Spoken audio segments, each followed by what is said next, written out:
really trust is the currency of private service. And if you don't have trust, because we don't deal in capital, we deal in human connection, you don't have the reciprocity of relationship in order for anything to be effective.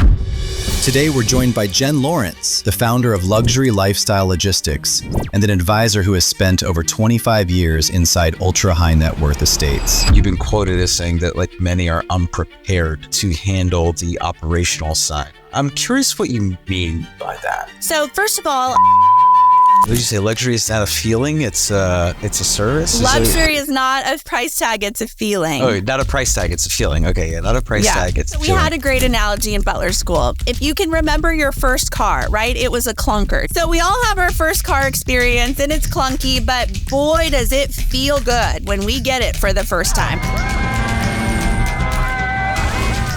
You remember when you were 16 or 17 and you got your keys for the first time? Yeah. You're riding high, the other kids on the bus, you're waving at them. So that's that feeling of luxury, right? Yeah. And it's still, that car was like a jalopy. Yeah, you're... One final investing secret. So I'm going to let you take it away, and I'm going to let you figure out how you want to hold it. Yes, a very quick soundbite. Invest in your... Welcome to the Investing Secrets Podcast. Jen, welcome to the vault. Danny, thank you so much for having me. I'm delighted to be here and really happy to dive into all things, maybe investing, but investing in your people. I think that's going to be our conversation today. I love it. I'm really excited about delving in, and I hope it's of interest to your audience. Well, to me, you are so close. Your company is so close to the psychology of the ultra high net worth, right? And so I think today, what's really interesting about what you do is we kind of, you're one step closer. It's you get to peek behind the curtain, because you got a lot of money managers and financial advisors and syndicators, and I've spoken here to a lot of incredibly successful, multi-millionaires, billionaires, even on the show, but you're a lot closer to those people. You see behind the curtain, right? And you understand the psychology of these individuals, right? Yes. It is a whole different ballgame working on the household side. So maybe you can start by giving us a little background on what Luxury Lifestyle Logistics is, and then we can go from there, just to give the audience some context as to what it is. Yeah, thank you so much. So I think I have been predisposed to be in all things hearth and home since I was a little girl. True story, when other girls were getting Cosmo magazine when they were 13, 14 years old, I literally had a subscription to Martha Stewart Living at 12 or 13. So, I just had loved all things like floral and design and family life. And I didn't know it could be a career until early on in my college days. So I had a first career, first major, and I found out about the world of private service, and I actually pivoted, changed my major. I had an amazing internship at a professionally managed estate, and I got to be behind the scenes, seeing all of these amazing things that what happens when you run a professional home for ultra high net worth individual. So we had a private chef, we had housekeepers, we had dignitaries and heads of state coming through the doors and entertaining very formally on behalf of the family. So we really are an extension of the family's brand when you're thinking about their home as their castle, and how we can all support those individuals behind the scenes or behind the curtain, like you said. So I pivoted, I changed my major. I moved to Chicago to the only all-women's hospitality management school in North America. They had an undercurrent of domestic service to the curriculum. So it was a really unique hospitality program. And I think we'll talk a lot about hospitality today. But it had this conversation because it was a women's college. How do we professionalize the art of home management? How do we bring our systems into the world? And so it was a really unique 4-year hotel program. But behind the scenes, they were running homes, and they had been for 50 years. The historical nature of the college was that they had been a women's culinary college, and they were sending cooks into people's homes to help facilitate family life back in the 40s and 50s and 60s. Yeah. And so that's where it morphed into a full 4-year program in hospitality. So they always had this ethos of home management, but it's all hospitality hybrid. From there, I knew I wanted to be in, full-time private service. So I did a wine sommelier certificate. I did a visual communication certificate. I went to protocol school. And most interestingly, I went to Butler School. So I went to one of the only Butler academies in the world. There are only 4 or 5 that are really notable, and they are professionalizing what it means to work in full-time service for families. So the art of butling, has not died. It's just shifted in the last, 100 years. So we can get into that a little bit.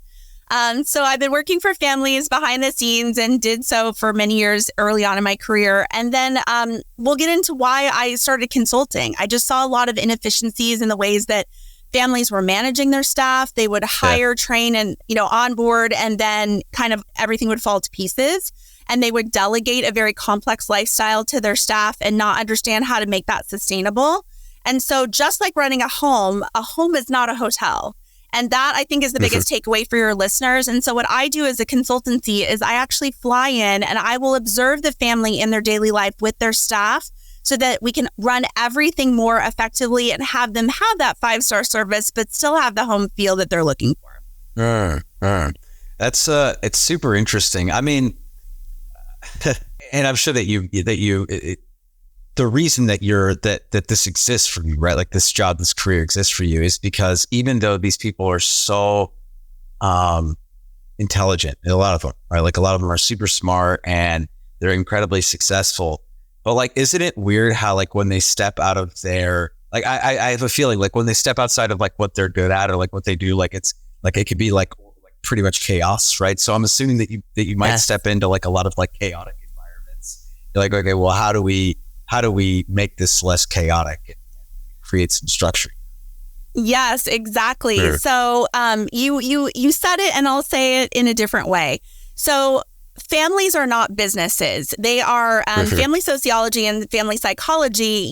It's a very idiosyncratic environment, and we all are an amalgamation of the people and processes that we grew up with, our culture, our traditions, our weird things our mom does at Thanksgiving, around the table. All of that gets absorbed into your ethos, and you become the human or the individual that you are.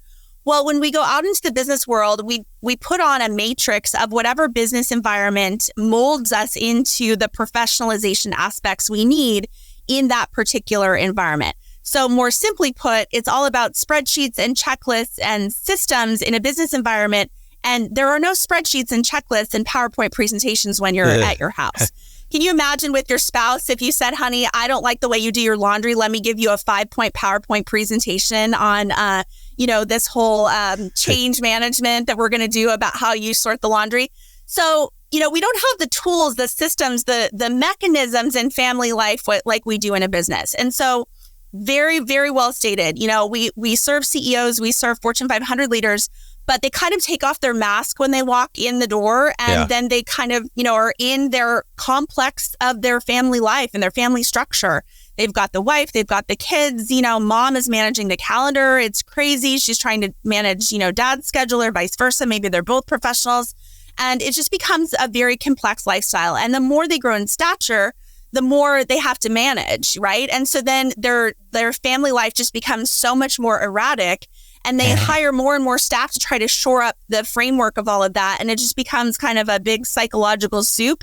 And that's what I love to help families reorganize as an organizational leadership expert. Before we dive into a whole slew of questions that I have, there's one that popped into my head just now. And maybe you can take some time to mull it over and we'll cover it before the end of it if you can't really like think on the spot, because I'm going to put you on the spot.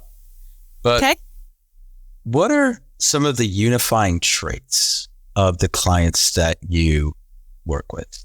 Right? Like if you had to really think about it and be like, here are some traits that the majority of my clients have had, and these are some unifying traits of what we would kind of classify as successful business people, right?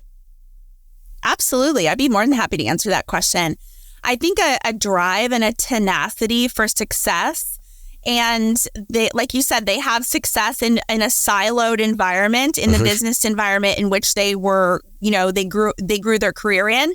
And those rules don't apply to family life. They just don't. And so it's a much more matrixed environment. You've got all of the different complexities of family structure. And so they try to kind of plug the holes and plug the holes and plug the holes to see what fits. And that's where the frustration ensues, because they have so much success in business. And then it's like, well, I want to orchestrate my home environment the same way as I run my business environment. So this drive, this tenacity for success is a help and a hindrance, it's the tenacity that helps them overcome processes and problems, but it also can be the biggest stumbling block if they're just trying to like plug up the holes to see what fits. Also, I think, all my clients are meta thinkers, and I like to think of myself as a meta thinker, thinking on multiple layers and multiple complex, like 360 assessments of any particular one problem. Sometimes they can have the blinders on, but for the most part, I think that they think about things more complexly and more deeply than the average individual. And that's why they're able to kind of leapfrog to the solutions that have gotten them where they are in their careers today. Yeah, that makes sense, right? Like, I completely understand kind of like the, at the end of the day, it's interesting because I would think that, you would think that like, if people have their stuff together in one aspect, they'd have it together in multiple aspects. But I think what you're saying is, and what you're getting at is that like what it takes to be successful as a business person and what it takes to run a successful household. And obviously like with the old saying, right, like more money, more problems. Interestingly enough, I have it in my notes here that you said like there's been a massive growth in the family office sector and then like ultra high net worth households globally. And you've been quoted as saying that like many are unprepared to handle the operational side. I'm curious what you mean by that. Yeah, thank you for that question. So first of all, there's going to be a boom of family office growth with the baby boomers, the big transfer of wealth. And so, you've got multi-generational single family offices and multifamily offices that are trying to understand the complexity of the finance and the operation side. So I'm strictly on the operation side. We don't deal with the finance matrices, but finance and operations are two sides of the same coin. You have your liquidity of your assets in order to buy the tangible assets that you enjoy, in your lifestyle, the people, the properties, the processes that make the lifestyle happen. So all of this is just really about making sure that the next generation understands how to be prepared. I think that was the point of your question. Yeah. In creating sustainable solutions that aren't just plugging holes to see where they fit. So I'll give you an example. In Butler School, they called it the yolk effect. So the yolk effect was when Mr. and Mrs. come into a little bit of wealth and they want to hire their first household team, their first household staffing partners. So typically that's a nanny or a housekeeper. They're always the frontline associates. You either need a housekeeper to help clean and order your, tidy your household, or you need a nanny to help care, for your children and your family. Exactly. So, those individuals report to Mr. and Mrs., and they're just reporting laterally. Every single decision has to go through Mr. and Mrs., and it's just a back and forth. There's not really any task delegation in terms of training them how to manage things for the future. They just say, what do you want me to do next? What do you want me to do next? Because family life is complicated. So again, it's not like a business where you can train a department to just implement tasks. You're really just managing the personal affairs of a family. Right. So Mr. and Mrs. grow a little bit more in stature and they hire more staff and more staff. Maybe they get a cook. Maybe they get a driver. And so everybody in business sense, it's a very, lateral organization. There's no hierarchical understanding on how to really architecture your team. And so the biggest takeaway, I think, for the generational wealth that's coming and all of this big transfer of wealth with the baby boomers, transferring, I think it's like several $1 trillion to the next generation. It's going to be about thinking, how do we create this position before we just put a person into it? How do we make that position sustainable and recreate that position so that if that person leaves that organizational structure, we still have the systems and the training in place so that we're not left hanging, if that individual leaves the organization. So it's about architecting the organizational team like you would a business and not just simply plugging those holes that becomes this yolk effect. In business literature, it's called a centralization problem. So if the CEO is making every decision, they can't be effective in their day. You have to have that middle management of layers or processes so that the household can be effective. Yes, I mean, in a lot of ways, there are a lot of similarities to growing and scaling a business, like, clearly defined roles, SOPs, right? Yeah. Makes a lot of sense. It also probably makes sense why you exist, right? Why because you understand how to architect that. It's almost like maybe not a plug and play system, right? But like something that you've created for many, many families and can kind of help them like reverse engineer what their needs are and help plug in a system that works for them. Right? Yeah, well, I have a great visual for you. If you call it a Venn diagram, it's literally the name of my company, Luxury, Lifestyle, and Logistics. Yeah. And at the intersection of luxury, how they wish to live, the level of formality that they prefer, the fanciness that they like. Sure. It's not about fanciness. I say it's about functionality. So you can live at any spectrum of formality, but you always want those systems in place, like you said. And then you've got the logistics, the standard operating procedures, the scalable solutions that help a very complex lifestyle run on all cylinders. And then you've got the lifestyle, the people, the family, the heart, that actually their loved ones are their most precious assets. And those are the people that we have to make sure are supported at all times. So if you take those three buckets and you put them together, that's the ethos of my company. And that's really where I help intersect and align everybody into best practices. Love it. So let's go back in time a little bit and we're going to talk like hospitality for a second, right? So sure. You went to UNLV, you have a master's there as well as your undergrad, your BS. The BS, your bachelor's, right? You got your bachelor's yes. and your master's there. I'm wondering, what are the principles that you learned there that kind of like translate over? Because when I think hospitality, right, I think hotel, I think restaurant, high-end like luxury restaurant. You think, service businesses, right? Service-based businesses.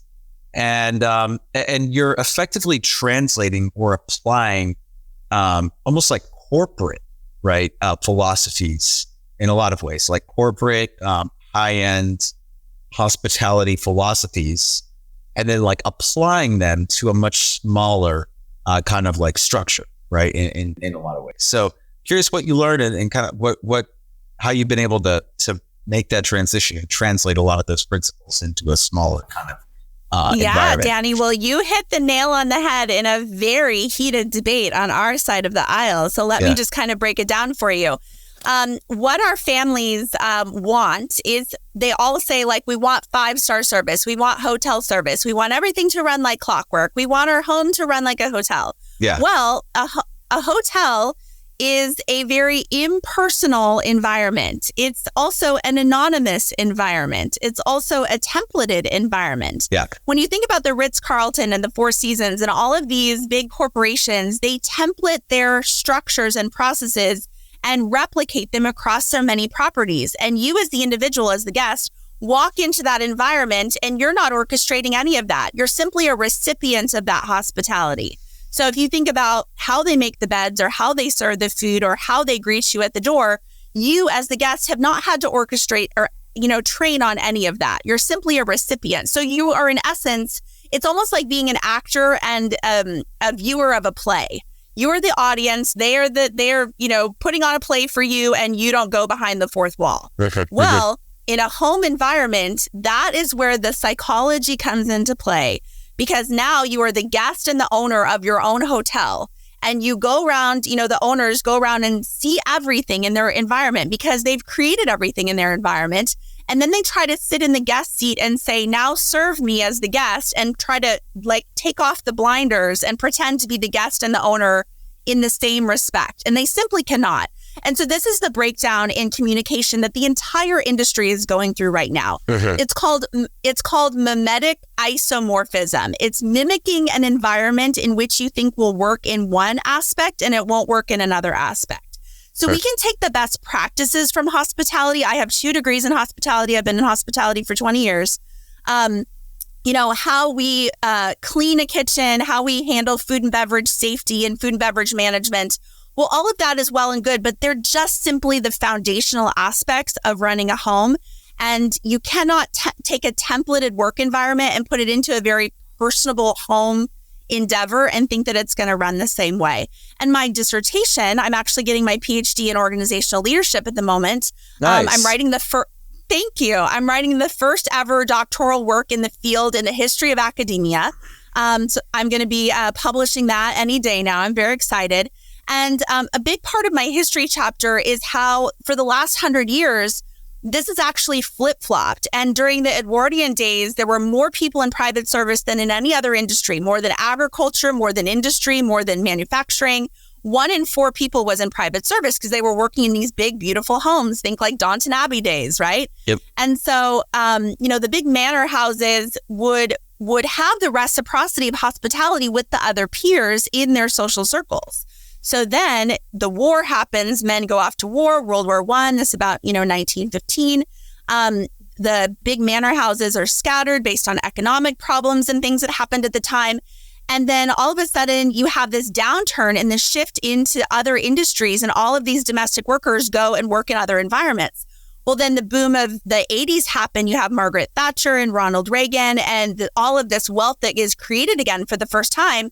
And people need household help once again. So they're like looking to the butler traditions of old, of the 1910s, and thinking like, well, this is how we should orchestrate our home environments. But guess what happened in those last 70 years? From 1910 to 1970, 60-ish years, we had, all of the world wars. We had World War I, World War II. We had Vietnam. We had all these things happen. Well, the rise of the hotel chains actually happened at the same time as the creation of the middle class. And so as the democratization of travel happened, people started looking to hotels for their cues, so their social cues as to how to run a home. So that is the entire flip-flop that's occurred in the last 100 years. And all of a sudden, the hotels are like the benchmark of hospitality, when in reality, 100 years ago, if you had an estate, you were looking to laterally to other estates for your social cues. So very different philosophy, right? So now we're thinking, okay, I want to go be the Ritz-Carlton or the Four Seasons, but it's a home environment. And so we really have to start talking to each other in the high net worth in the high net worth community about how we're going to create systems that make sense for estate management and only borrow best practices from the hotel environment. Yeah, I understand what you mean, right? Like, because like a great hotel experience, and I've had the privilege of staying at some hotels that are just like absolutely off the wall, great service, and I would agree. I might push back a little bit on the impersonality. There are some hotels that I've stayed at where it feels very personal. They do a really good job of like just like going above and beyond, right?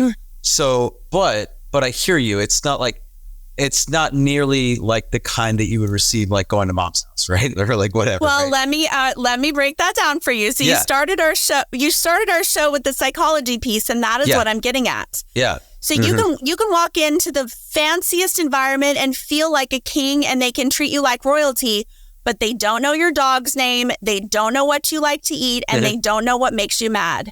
Your family does. And so when the layers come off and the psychology piece really hits home in a home environment, that's why it's such a personal work environment when the staff is there seeing the family chaos ensue every single day. And quite honestly, on the reverse side of that, the family also feels seen every day because they've got people watching them in their home. Like you can imagine the mother-in-law effect. Like if you have your mother-in-law come over for 3 days at Thanksgiving, you're like, okay, you need to go away now. Like we're tired of having you in our house. Well, that's exactly what happens when you have household staff. They see everything. They see you fight with your family. They see you yell at your kids, and they just have to kind of be this like wallflower, not to cross this magic line of discretion and decorum, and be there to serve the family, but also try to disappear and give them their family space. So again, a hotel can feel, luxury is a feeling, it's not a price tag. So they can give you that feeling of loveliness and care and compassion, but you're going to leave in 3 days and they're never going to see you again. It's very, very different in private service. It's a whole different family sociology and family psychology side that I try to help my families understand. Yeah, luxury is. What did you say? Luxury is not a feeling; it's a service. Luxury is not a price tag; it's a feeling. Oh, not a price tag; it's a feeling. Okay, yeah, not a price tag; it's a feeling. Yeah, no, it's totally true, right? Because like, yeah, there have been some things like some luxury experiences, luxury, right? And it's just like this feels wildly impersonal. It just didn't feel. It just feels so different than other services or other things that I've been to, where it's like this is great and it's not nearly as expensive. Yeah, you're right. It's not a price tag. Well, so we had a great analogy in Butler School. If you can remember your first car, right? It was a clunker. Did you have a clunker as the first car? Kind of. Yeah, it was pretty clunky. Okay. Yeah. Pretty clunky. So we all have our first car experience and it's clunky, but boy, does it feel good when we get it for the first time. You remember when you were 16 or 17 and you got your keys for the first time? Yeah. You're riding high, the other kids on the bus, you're waving at them. So that's that feeling of luxury, right? Yeah. And it's still, that car was like a jalopy. Yeah, so now they take it one step further.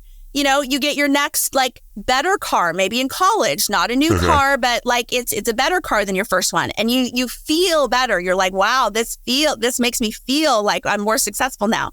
Well, take it one step even further. You get your first new job out of college, you get your first new car. And you're like, wow, it feels so good to have everything's fresh and clean and that leather smells so good. It doesn't matter if it's a Honda or a BMW. It's the feeling. It's the feeling that you have. Yeah. And so commercial hospitality, when they train their employees to have this, what is called as surface acting versus deep acting, they can pretend to entertain you, or they can really make you, like, they can really personally feel like they're enjoying the entertainment of you as a guest. And it's all about that customer service relationship to be personable, but not too personal, right? Like they're not going to get into the personalization of you as an individual because they don't know you. Well, in the personalization of family service, you know the individuals. And so that's why the care feels that much more personal. And when it breaks down, it feels that much more disastrous because luxury is a feeling. It's not a price tag. That's fascinating. No, I definitely agree with you. So question, just something that came up as you were going through all of that. And I'm curious, at what point does it make sense for someone to reach out to you and say like, hey, we need help, right? Or at what stage in a family's journey, right? Like at what is it like a net worth thing? Is it I don't know, like walk me through it. Like at what point does it start making sense for somebody to like actually engage you and ask for help? Yeah, thank you. So I always say when the processes overtake the enjoyment of your life, it's time to hire staff. And when those staff become more of a problem than a process solution, it's time to hire a consultant. Nice. So, a consultant can help you kind of take the blinders off and see in those areas that you may not be able to see for yourself so that your staff can run autonomously so that you can enjoy the lifestyle you've created instead of simply managing it. It's all about that kind of yoke effect like I was talking about earlier. If you have to constantly delegate and answer questions for the tasks that you're trying to just, give to your team to take off your plate, you can't enjoy the lifestyle you've created. You're simply managing it. Right. So if you're just bogged down in the weeds with all of that, that's what I do. I help as a consultant to go in and really create the systems and processes so that everything can align seamlessly. Yeah, makes perfect sense. That makes a lot of sense to me. Now, so it sounds like a lot of the folks or a lot of the families that you work with will likely already have staff in place when you come to the property first. Yeah? Correct. Yes. Don't feel like you need to answer this, but I don't think it's that intrusive.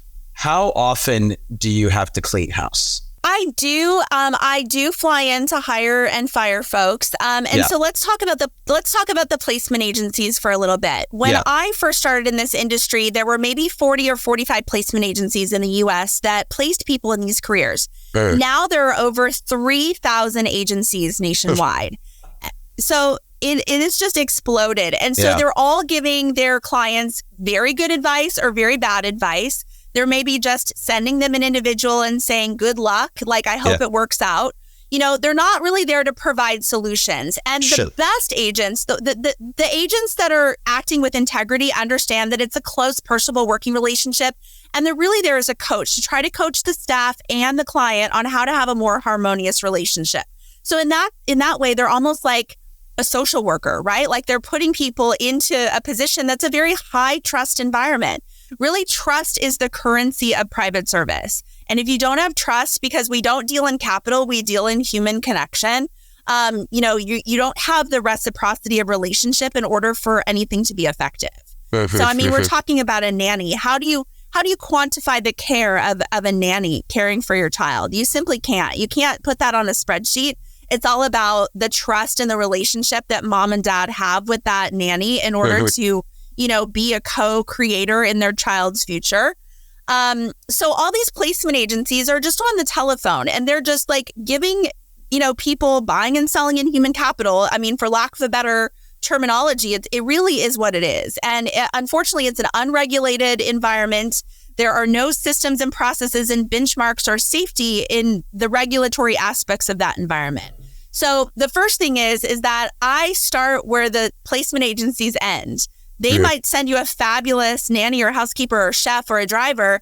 And then they say like, well, good luck. Hope it works out, and they're on to the next one, Right. Yeah. So I'm there to help them have that feeling of a hotel, have all the systems run in place, but really, design it so that it's a home, it's not a hotel, and it really feels personable to the family. So that's why I fly in, and that's why I have to observe everything and see where the hiccups are in their daily operations and give them some solutions to help them, through the particular processes. So I try to do it with a lot of grace, a lot of humor, a lot of heart. It can be a coaching process for the family and the staff. Sometimes I have to tell the family, you're simply overwhelming your team and they can't do everything you're asking of them to do every day. Yeah. Let's recalibrate their workflow like that. Yeah. Like don't fire the personal assistant for the third time this year.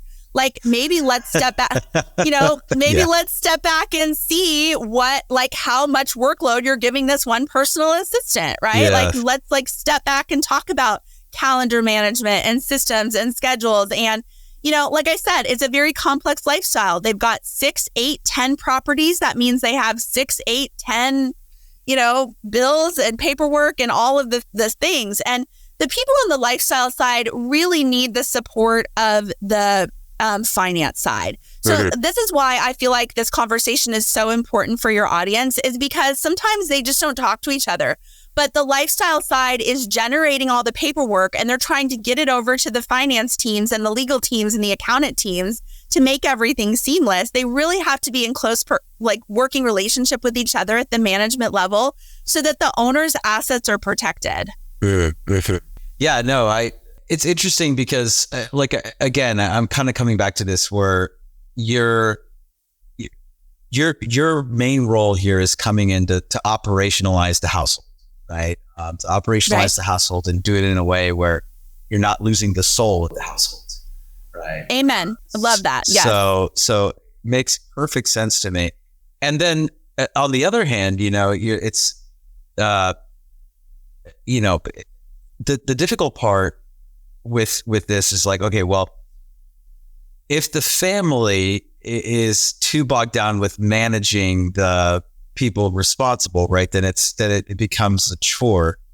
At the same time, I do feel like, and this is probably true, I might be wrong, but let's say somebody's a chauffeur.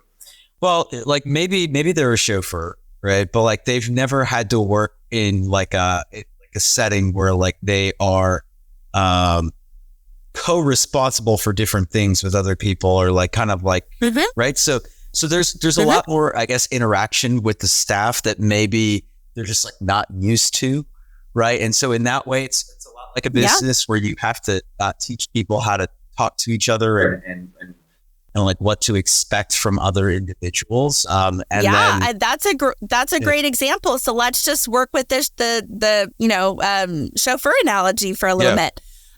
So a chauffeur does a particular job, just like a chef, just like a nanny, just like a housekeeper. but it's the complexity of Mr. and Mrs.'s schedules and lifestyle that drives the train on their daily operations. So if the chauffeur picks them up at their house and drives them to the office, they go from point A to point B every single day. That's a very predictable and that's a very routine work environment.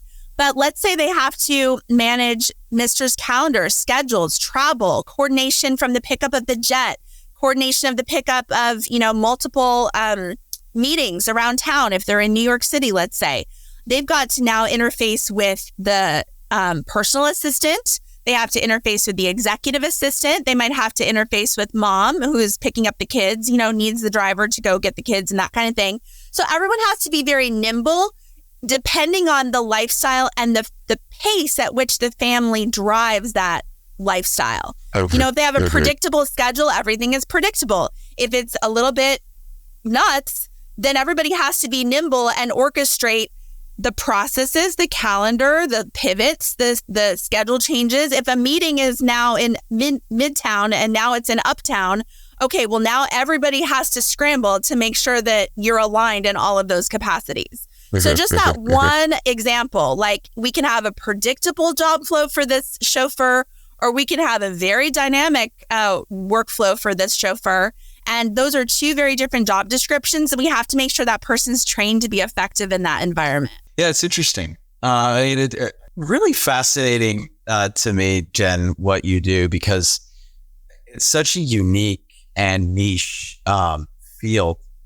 But, especially for a lot of the, some of the folks who are listening who listen to the show, and then certainly a lot of the folks that I've had on this show, either, in whatever capacity, like there are a lot of people that I think potentially benefit from something like this. And the truth is like, I'm sure that you run into this a lot, right? Where there's like ego and pride that kind of gets in the way, or they don't want to admit they need help, right? Or they feel like almost maybe embarrassed, right? That they need help, or like, that we should be able to run this I think that, I'm privileged to be in the inner circle of advisors that really care about the family. And I think that wealth advisors, family office teams, accountants, lawyers, there's so many people in the mix when you're at this high level. Perfect. And so I offer a solution in one particular aspect of their lifestyle to help provide really systems and processes like, an Ernst & Young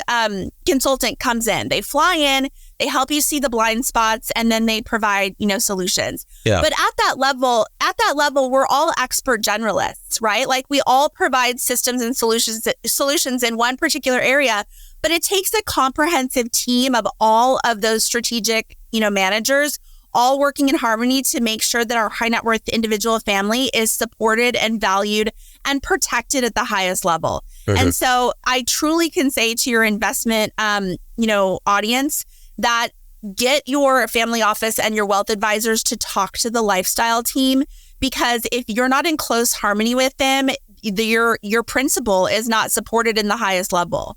And so the more complex their assets are, the more complex their lifestyle is, and the more complexity and communication and conversation that has to happen to make sure that everything runs seamlessly. Noted. I got that. Jen, this has been amazing. I'm so glad that we were able to connect on this, and we're getting close to running up on time right now. But before we part ways, if people want to get a hold of you, like someone's listening to the show and be like, I should hit Jen up. I should I would be so grateful. Thank you so much for that opportunity. My company is Luxury Lifestyle Logistics. So that's luxurylifestylelegistics.com. And I am Jennifer Laurence. I go by Jen. That's my real name. And I get to tell you my icebreaker joke at this point because I really do shoot archery. So I am the real Katniss Everdeen from the Hunger Games. I really am Jennifer Lawrence. But they can find me on LinkedIn, and I am on my personal page on LinkedIn. Primarily, I do have a business page on LinkedIn, but go and check out my website or find me on LinkedIn. And I would love to have a conversation about how I can support your team. I love that. And all of those links are going to be in the show notes and in the description below so that you can reach out to Jen. Jen, I'm not going to let you escape the vault without, because in traditional investing secrets fashion, we're going to have you leave the audience and I don't know how you want to mold this. I don't know how you want to kind of mold this to your specific niche here, but we have everyone leave the vault by giving us one final investing secret. So, you know, so I'm going to let you take it away, and I'm going to let you figure out how you want to mold it. Yes, a very quick soundbite. Invest in your people. They will protect you. They will love you. They will make your life better. People are the most precious asset you can have, whether they're in your family or on your team. So investing in your people, and you'll never go wrong. I love that. You came prepared. Thank you. I love it. I love it. I love it. I love it. Jen, thank you so much for this opportunity. It's been fantastic. 100%. I really enjoyed talking with you. It's been so much fun. All right, Jen, you take care.